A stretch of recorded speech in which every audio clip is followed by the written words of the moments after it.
jueves desde muy temprano vimos en varios puntos, varios puentes de Lima, ¿no? Por incluso la Panamericana, en la parte pues, urbana de la ciudad, ¿no? Y como digo, en varios puntos más de la capital, estas pancartas grandes de la organización Con Mis Hijos No Te Metas, que eran, bueno, además muy agresivas con el propio presidente Martín Vizcarra, hablando pues de este tema de los textos y bueno, de otros temas. Han sido, en fin, viralizadas, algunas de ellas con algún tipo de humor negro.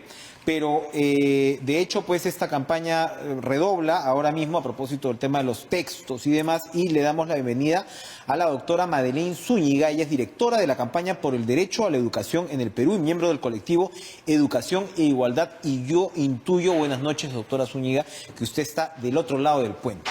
Acá. Claro. No está en ese lado del puente. No estoy bajo el puente, sino sobre el puente. Exactamente.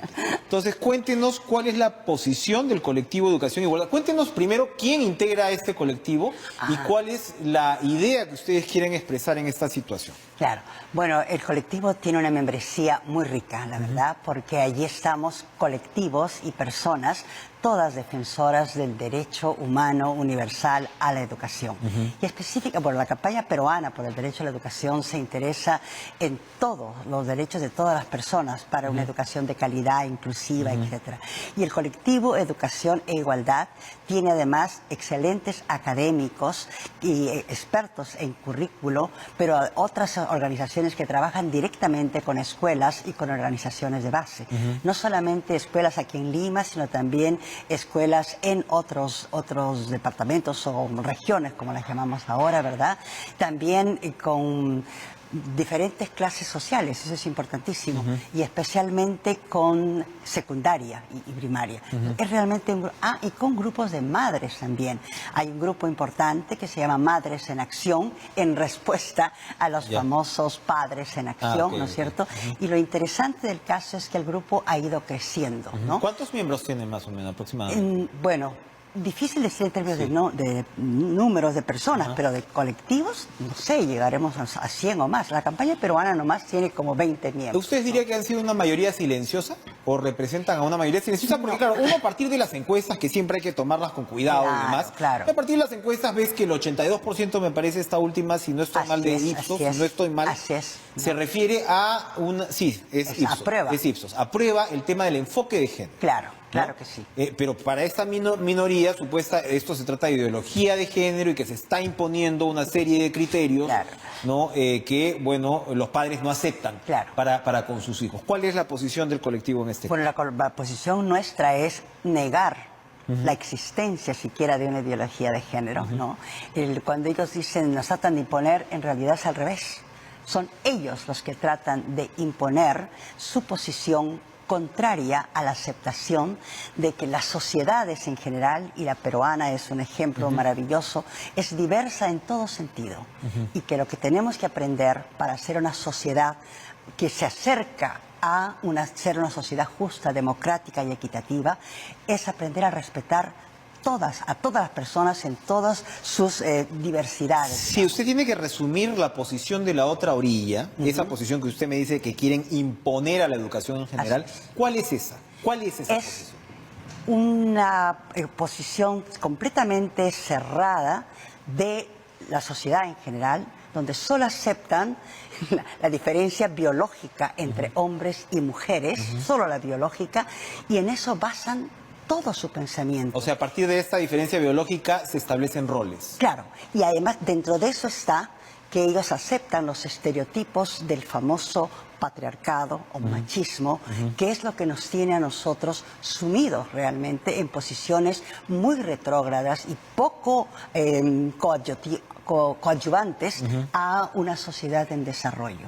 Porque lo que ha reconocido muchos estudios, no solamente aquí en Perú, en Latinoamérica, en el mundo, es que cuando se niegan los derechos a las mujeres, como es el caso de estas personas que aunque digan que no, sí lo hacen en el fondo, lo que se está negando es la capacidad de aportar de toda esta población femenina muy rica en las diversas esferas de la vida democrática de toda sociedad.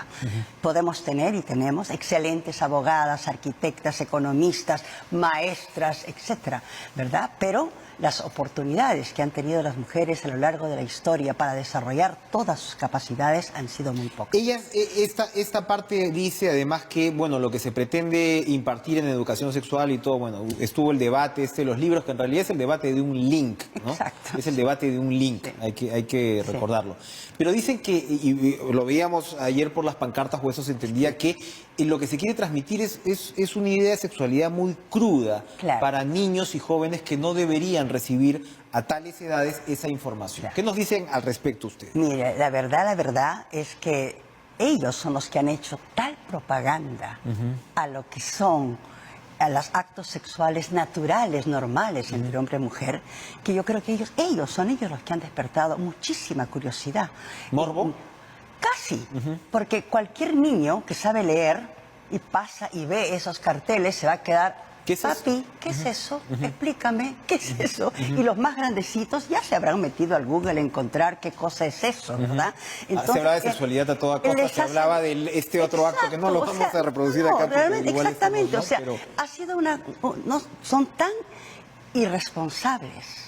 Porque realmente hay una gran dosis de irresponsabilidad de este grupo, ¿no? De querer imponer casualmente sus ideas, que han sobrepasado los límites de la racionalidad, diría yo. Si es que si volteamos esta tortilla y decimos, ok, son una minoría y tienen derecho a ser, digamos, educados bajo los preceptos que esta minoría reclama.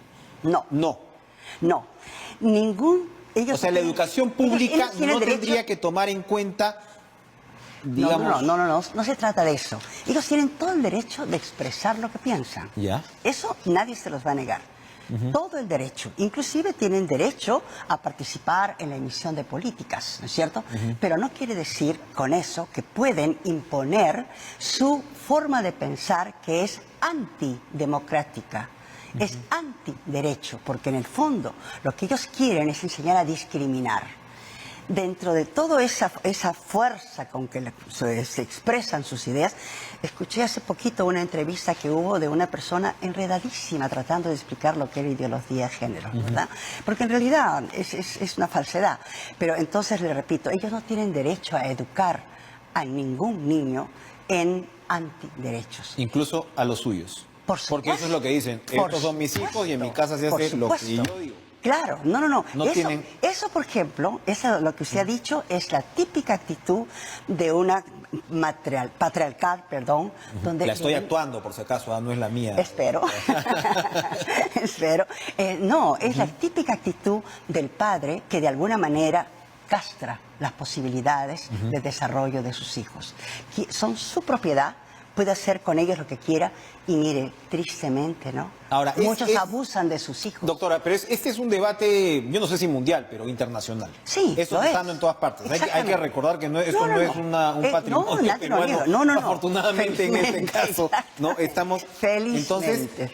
Bueno, ¿esto hacia dónde va a ir? ¿En qué va a terminar? Porque también esto se ha influido políticamente, se dice que hay incluso ideologías que terminan siendo impuestas porque hay también una mayoría que de repente no es necesariamente conservadora, pero sí es un poquito de centro, entonces están diciendo se les está pasando la mano por el otro lado. Hay también toda una discusión. Por supuesto, tiene que llegar a buen fin. Si nosotros nos razonamos y tomamos conciencia de lo que más necesita nuestra sociedad y toda sociedad en el mundo es respetar al otro. El respeto es la base de la aceptación de las diferencias que podemos y debemos tener en toda sociedad, y juntamente tener un proyecto nacional, mundial, de un mejor mundo y una mejor sociedad, ¿no? Ese es el fin último de la famosa Agenda 2030, ¿no? Comprometidos a que nadie quede atrás en el ejercicio de todos sus derechos, ¿verdad? Y uno de ellos, fundamental, es el derecho a una educación de calidad, y eso significa educar en la diversidad y sobre todo en el respeto del otro. Aprender a ser mejores ciudadanos, en el fondo, de eso se trata. Finalmente la educación es el gran igualador, se supone. Exactamente. Entonces, si ese es tu punto de partida. Son los beneficios de la beca derechos 18, por ejemplo. Así ¿No es cierto? Gracias, doctora Maylen Zúñiga, por Gracias. acompañarnos esta noche. Así cerramos la semana en Cara a Cara y nosotros nos reencontramos el lunes con mucho más. Sigan ustedes en la programación de las señales de TVP. Que tengan una excelente noche. Adiós.